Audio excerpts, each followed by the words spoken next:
আজ আমি এমন একটি টোটকা নিয়ে চলে এসেছি যা আপনাকে আপনার ভাগ্য ফেরাতে নিজে সাহায্য করবে। হ্যাঁ, আপনাকে জাস্ট করতে হবে একটা ছোট্ট কাজ আর আপনি নিজের ভাগ্যকে নিমিষেই বদলে ফেলতে পারবেন। কি সেই টোটকা জানতে অবশ্যই আমার এই চ্যানেলটি সাবস্ক্রাইব করুন, পাশে থাকা বন্ধুকে শেয়ার করুন, কমেন্ট করতে কেউ ভুলবেন না আর অবশ্যই পাশে থাকা বেল আইকনটি ক্লিক করে রাখুন, অল বাটনটি যদিও, যাতে করে আমার দেওয়া প্রত্যেকটি ভিডিও সবার আগে আপনার কাছে পৌঁছায় আর আপনিও আমার ভিডিওগুলো দেখে উপকৃত হতে পারেন।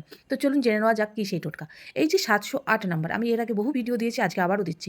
এই 708 নাম্বারের নোট যদি কখনও আপনি পেয়ে যান, ভুলেও তা খরচ করবেন না। আপনি এটিকে আলমারির লকারে রেখে দিন 21 দিন, টানা 21 দিন রেখে দিন। ৫ টাকার নোট পান, 10 টাকা পান, 1000 টাকা, 500 টাকা, 2000 টাকা, যাই নোট পান, যেই নোটই আছে আমাদের এই নাম্বারের নোট পেলে খরচ না করে আলমারির লকারে রেখে দিন। প্রত্যেকদিন ধূপধুনো দিয়ে পুজো করুন আর দেখতে থাকুন মিরাক্কেল। কথা দিলাম, এই নোট যদি 21 দিন আপনি খরচ না করে রেখে দেন, তাহলে আস্তে আস্তে দেখবেন এই নোট অ্যাট্রাক্ট করবে এবং আপনার আলমারিতে এর হাজার গুণ অর্থ এনে দাঁড় করিয়ে দেবে। মিরাক্কেল টোটকা করে ফেলুন।